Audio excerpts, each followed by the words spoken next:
Morris City Council regular meeting to order Tuesday, July 21st, 2020 at 12 p.m. Would you please stand and join me in the Pledge of Allegiance? I pledge allegiance to the flag of the United States of America and to the republic for which it stands, one nation, under God, indivisible, with liberty and justice for all. Thank you. Roll call, Bev. Nelson? Yes. Knapp? Yep. Donlin? Yes. Goodchild? Yes. Wick? Yes. Motion to approve the agenda. Second. Motion been made and second to approve the agenda. All those in favor say aye. Aye. Opposed? Motion carried. Okay, today we don't have any hearings or anything, so we'll move right into general discussion. And let me share with you all, first of all, I'd like to welcome the people here in the chamber.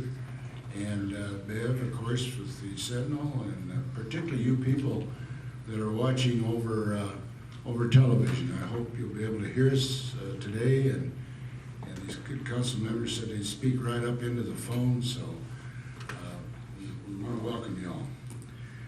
Under our general discussion, the way we handle it is if you have something that's concerning you, or something that you want to talk about, or some good things that you want to say about the city, we ask you to step up to the podium and state your name and address.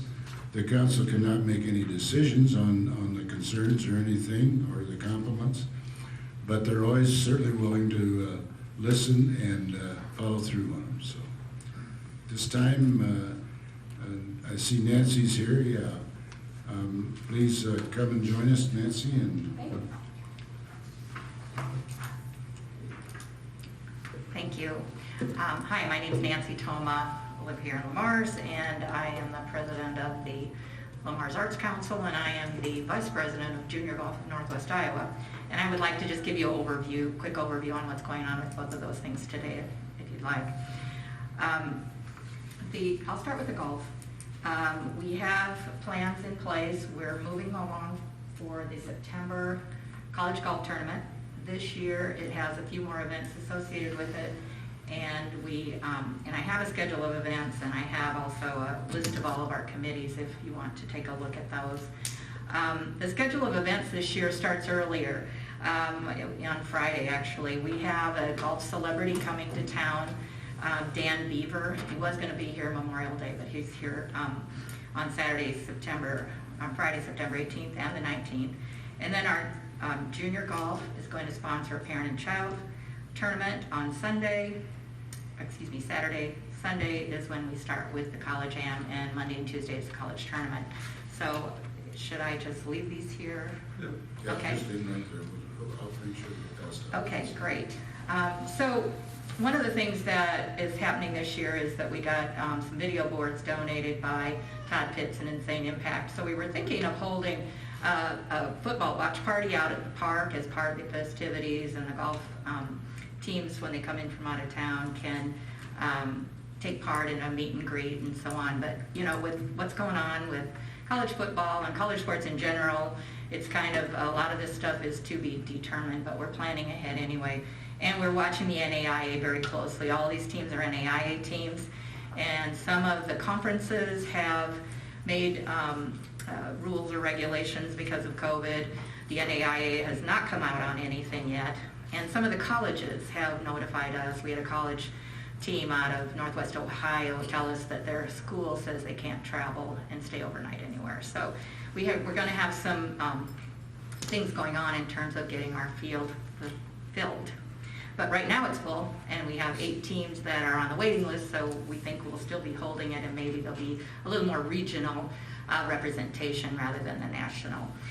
We have this year one of the big changes that's really working out for Dan Gray and I, who were the main planners last year. We have about 12 committees set up, and then a lot of local people who I'm sure you recognize their names are committee chairs for those, and so we're going to have the work spread out, and people are going to be taking a lot of ownership and leadership in terms of bringing this tournament together in September. So I did bring a list of those folks that are involved, because it's a good sized list. we're really grateful for the amount of volunteering that we're getting. Any questions that I might be able to offer to you? Last year you did a lot of guest housing. You're not doing that this year, or how's that playing out? Or? We do want to do the guest housing this year. Actually, 2 people are on that housing committee, Kevin Ekoff and Roxy Cruzy. They're already calling people who were host homes last year to see if they're interested in doing it this year. And we're reaching out to the golf teams, the coaches, to see if they're interested in that as well. We are going to offer it to the degree that we can. Sure. You said it was 5 days, Nancy, September 18th through the 22nd? Yes. Oh, yeah. I know, correct. Yes.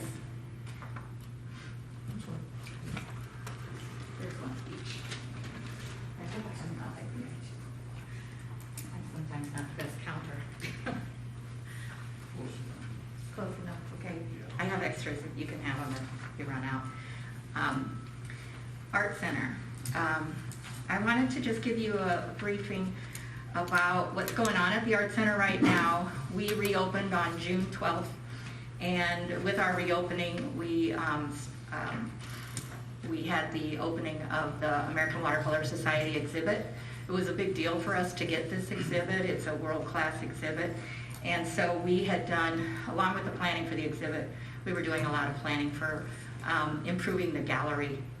We refinished the floors, we put in new lighting, we put in new window shades, we painted the walls, we got exhibit walls. The foyer has been renovated. And so all in all, it was about a $71,000 price tag.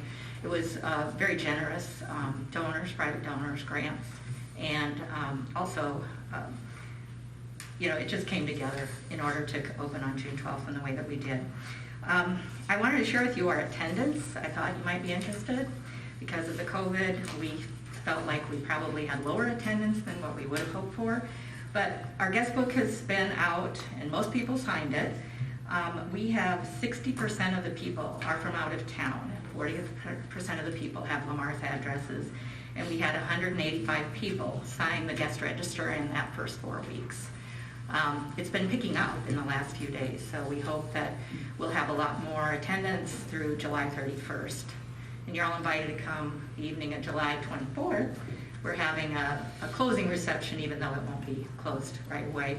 And we'll have a little bit of snacks and refreshments. The biggest thing that's going to be happening next at the Art Center is probably, and it'll be very visible to anybody driving up and down Central Avenue, is the storm window replacement and the repair of the windows. Very grateful that working with the city council that there's the money in the budget to do that. We had anticipated getting them done before the snow flies, and I just heard yesterday that August 1st might be about the time they're going to get started. Speaking of snow, last year when they gave us the estimate, there was snow on the ground, and they expected then, not knowing the condition of all of the casings and the glazing and caulking and stuff, they thought they would just do them in place on the Art Center building. However, in a conversation with some of your staff, Jason, and the about construction, they said they would rather take them out a few at a time and repair them in their workshop and bring them back. So there will be some plywood up over the windows as they go around the building and remove the storms and prepare for the custom ones to be placed on the building. One of the things, though, that came up since they said they were going to take them down and put them in their shop was, what about the inside of these windows? They're the original windows. Do you want to have them refinished or painted? So I said, well, I don't know. And we don't have a budget for it at the Art Center, of course. So I went ahead and said, why don't you give us an estimate of what that would cost? So I did send the estimate. I got the estimate and I sent it to Jason. And, it's just one of those things. Is it this is a good time to do it? Is there funding available? And we didn't anticipate that we were going to have the opportunity to think about repairing the inside. I think the inside of those windows are probably original finish. They don't match rest of the framing and the other woodwork in the art center. But that's something I just wanted to just mention. The lower level, I think they have been painted over the years and they're not in that kind of need as those big upper windows are. So I just wanted to bring that to your attention about the art center. So that's a question. The estimate is $16,100 to refinish those, the inside of those windows. How many windows are there? Pardon? He doesn't have a number. I think there's 22 up there, or very close to that, 21, 22, I And think they it's should be 22. done simultaneously with as the outside's being done, or? did Yeah, you so separate as they project? take them out, it'd take them up to their shop and they would completely do the outside and the inside. Or, I mean, so that's one option, or the other option is we leave them as they are. Are those weighted windows, are those weighted? Do they work? Some of them do. Or Some- is that part of the redoing of them when we would do that? Is that included in that 16,000? No, it's included in the amount you budgeted, 130,000. That's part of that? Yes, Okay. So this is to strip, stain, and finish all main floor large windows. Okay. Sand and stain and finish to match the casing. Okay. So it's a matter of whether or not we want to do it. She's correct. I mean, we budgeted the 130. I mean, that was our commitment to that. So this, we didn't anticipate this cost. So Is that question, Nancy, is Ski Out or whatever his name is, are they gonna kind of help donate some of this? Or? well, they had a misunderstanding about what they had quoted to us. So they did the quote they quoted us actually 135, which we weren't aware of. I don't think Jason was or anybody here, but they discounted the 5,000 off of that. So we're actually getting the work for 130, but that's the only discount that is coming from Ski Bout at this point. We haven't done any negotiation on this proposed. What's the timetable where an answer is necessary? within a week or something. If they start, By yes. August 1st, probably, when they Yeah. start taking them up there. Meeting again on that. Can we take the rag-by funds and use them, part of it, and then redo the rag-by next year? I mean, that's got to just sit there, otherwise, that's budgeted. I was thinking that one, Ken, or municipal band. I realize that's only 7,500. I'm definitely in favor of doing it and being done with it, okay? I think that's a prudent thing to do. But we have to find money, you know, so, Jacob, where's the checkbook at? He left it at his desk. That's right. I think the thing is, we can't not do it. Right, I agree. I mean, and since it doesn't have to be a voted on item because it's not a significant dollar amount, we're giving you the authority to go ahead and get it done, and then just tell us what the choices are to have money. Yeah. We'll be. That's what I'm saying. I mean, I just think you just do it, and I that's agree. just part of the cost, but you just Yeah. gotta realize that some of these things happen, but we'll have some darn nice Duke windows, won't we? There you go. Well, they're what, 115 years old right now. I don't know, we might have to have an open house for the windows. We got a darn nice facility there too, and so I'm. And all the improvements, Historic Society, they all met and everything covers with that, right? Yes, back when before the budget item was even submitted, they met with us and, On the windows, this historic preservation, The Yes. exterior, huh? the exterior of them, right? That was Yes. separate. And they've agreed, Reg? Yes, we have, yeah, we reviewed it and they're following our recommendations. So we don't want to get in any trouble with you guys. Well, another place would be, and Rich, don't throw anything at me here, but another place would be, we gave them back 25 grand. That what didn't get used, or was made on the Quasqui, right? And maybe that's all been used, I don't know, Rich. We're spending that. And we're spending that. yeah. Okay, well. Nobody asked you, Mary. I didn't say. Oh, okay. Well, I don't, but anyway, good enough. Clark, you have any other questions? Notice how everybody's moving away I from didn't you. see Mary back there, so Nancy's blocking her there, so, no, that's all right. Well, I think Jacob has a question. Yeah, I have one question. Were you able to look into any grants or funding opportunities for the windows? Is there any? We did, and we weren't able to get a grant from the usual place that we've gotten, Gilchrist Foundation. Yeah, they turned us down this year. They've been generous in the last 2 years, $25,000 a year, Right. and I was hopeful. Okay. And we kept our eyes open for others. Most of what we've seen lately has been like emergency grants that are more operational in nature, which we were very grateful to get a couple of those from Iowa Arts Council. Any other questions for Nancy? Nancy, I just want to conclude by saying that on behalf of the city here, I'm very much well aware that you and Dan have worked ferociously hard on this golf thing. And it has tremendously been a tremendous asset to this town, particularly in the young kids. And I know you've had a program going during the summer. I think the young kids have stepped up, and last I heard about 75 of them. Yep. So I know you two have worked very, very hard on that project, and you're to be commended on it. Well, thank you. And you're also to be commended on the Arts Center in regard to what's going on there.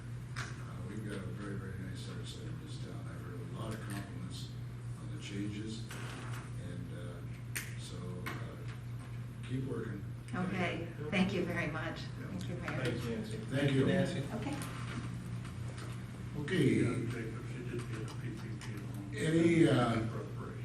is there any other ones out there on open discussion at this time? Hearing or seeing none, gonna move on to the, Mike, citizens, thumbs up award.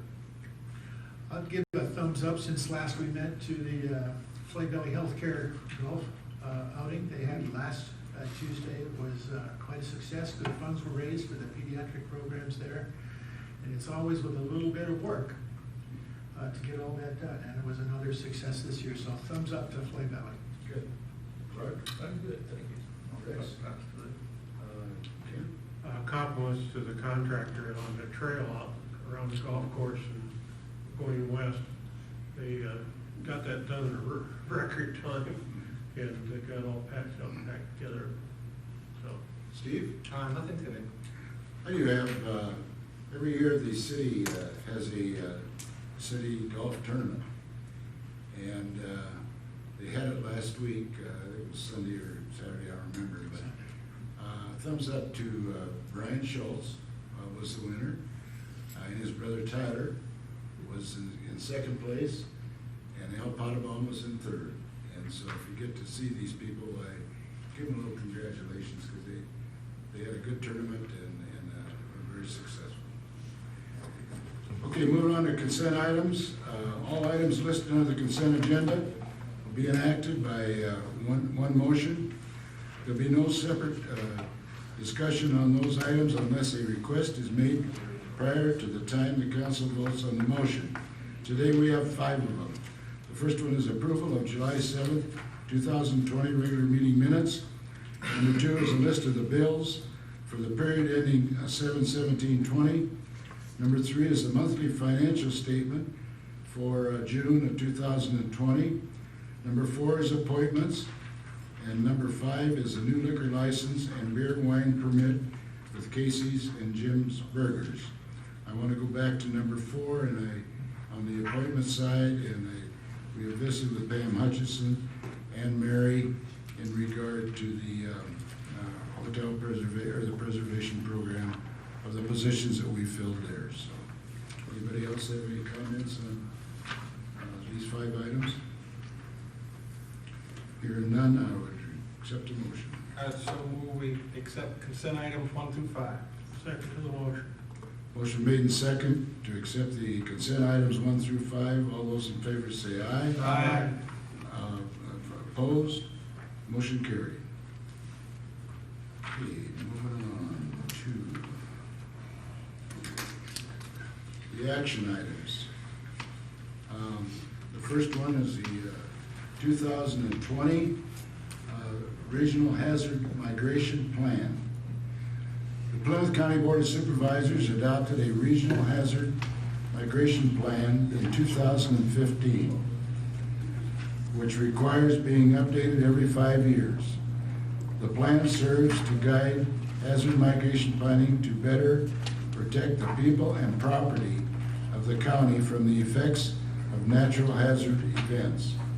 The plan presented for adoption was developed to make Plymouth County and the participating counties eligible for certain federal grant programs. In order for the jurisdictions within the county to be eligible for the grant funding, they must also adopt the plan by a resolution. A resolution is attached, and I assume you've had time to look that resolution over, but the staff is recommending to the council that they do approve this. I'd open for any questions on it. Any I questions? don't think that just said water tower. We do have 2 water towers. Not that that makes any difference, but That's a good point. if it's an inventory. Some of that's gonna be off a little bit, Ken, because of when they started working on this plan. It actually got behind because of COVID, and it's also a year behind to what we normally did every 5 years, so you might see the Abbey on there listed as well.